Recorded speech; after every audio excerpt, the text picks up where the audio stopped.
Hey, so I decided to shoot a little follow-up video before taking this machine back to the dealer this morning, and decided to go ahead and pull this cylinder off the machine and verify that it is failed, because that's been my suspicion ever since that feature stopped working, the feature that we talked about in the previous video.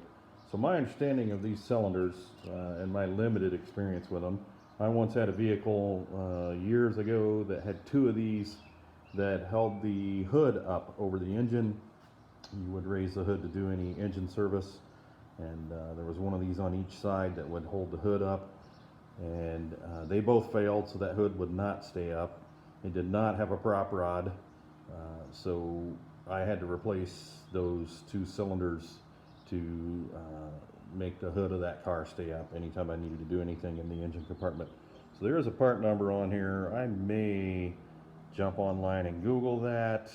I don't know if that's a Supermax part number or a part number for the manufacturer of the cylinder, who they would probably buy this cylinder from a vendor, one of their vendors.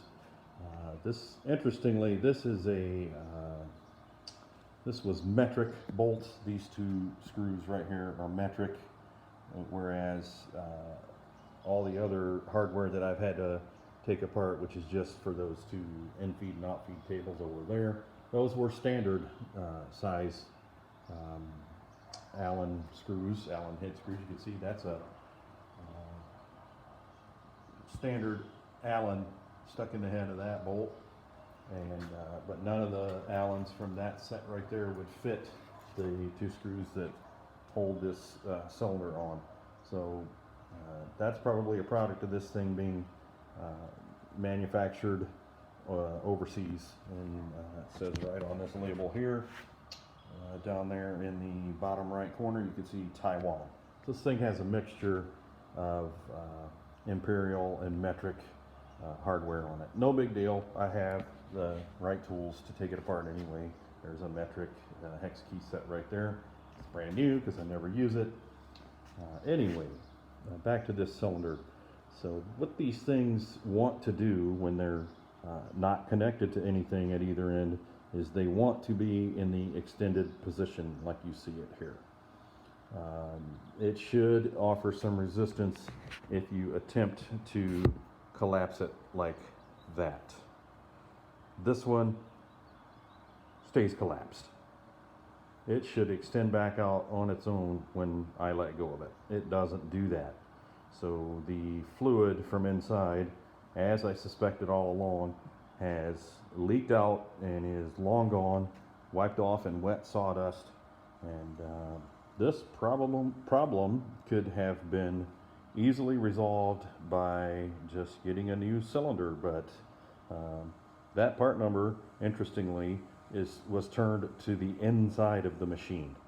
So I wouldn't be able to find that part number without removing the cylinder from the machine. I didn't really want to honestly troubleshoot and repair a machine that's 18 months old and has a warranty on it, and cost me retail with the sanding sleeves I had to buy and the in-feed and out-feed tables and the machine. This was before I bought the casters. I went back a week or two later and bought the casters so the thing can be rolled around in the shop. A small two-car garage being used as a wood shop, you need your machines to be mobile. So I went back and got the casters at an extra $100.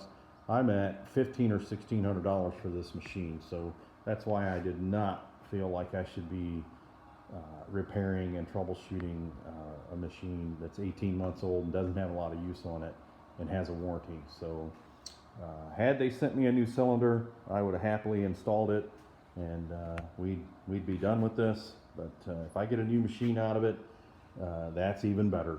So I will be looking for a new replacement for this just to have on hand.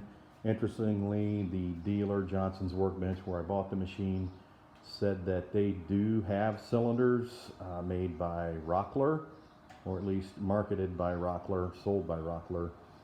Rockler is a well-known woodworking dealer for equipment and tools. So there may be follow-up videos to this coming later. Stay tuned. Thank you.